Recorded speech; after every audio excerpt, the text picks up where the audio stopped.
All right, Daniel.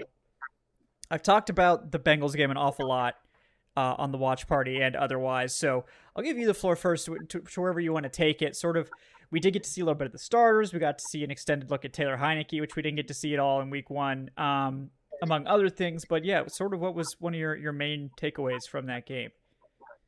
Yeah, I liked the way the first team offense moved the ball. I think I tweeted this out after the game. I think the most fascinating stat of the entire night is that the Falcons' first team offense actually gained, I believe, 106 total yards from scrimmage.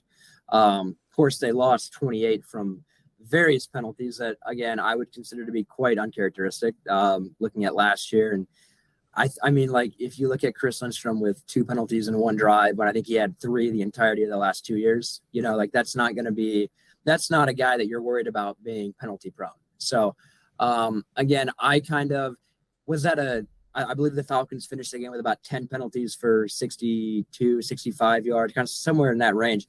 Is that what you want? No, obviously not. But again, I think you look at, I think Arthur Smith, considering the Falcons were quite literally the least penalized team last year, offensively, defensively, overall, they were the least penalized team everywhere.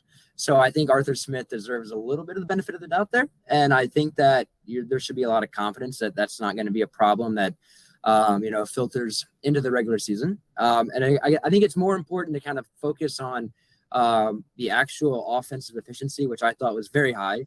It's kind of a shame that the modern day social media will take, Kyle Pitts' one-handed catch or Bijan's one-handed catch and say that's just a bad ball from Ritter. Like, I mean, the guy was really, he was fine. He was probably better than fine on his drive. I think the Falcons moved the ball, as I mentioned, extremely well.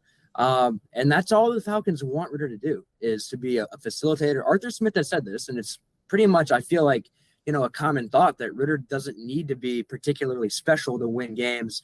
Again, that's where you kind of enter the argument of, is that enough come postseason time?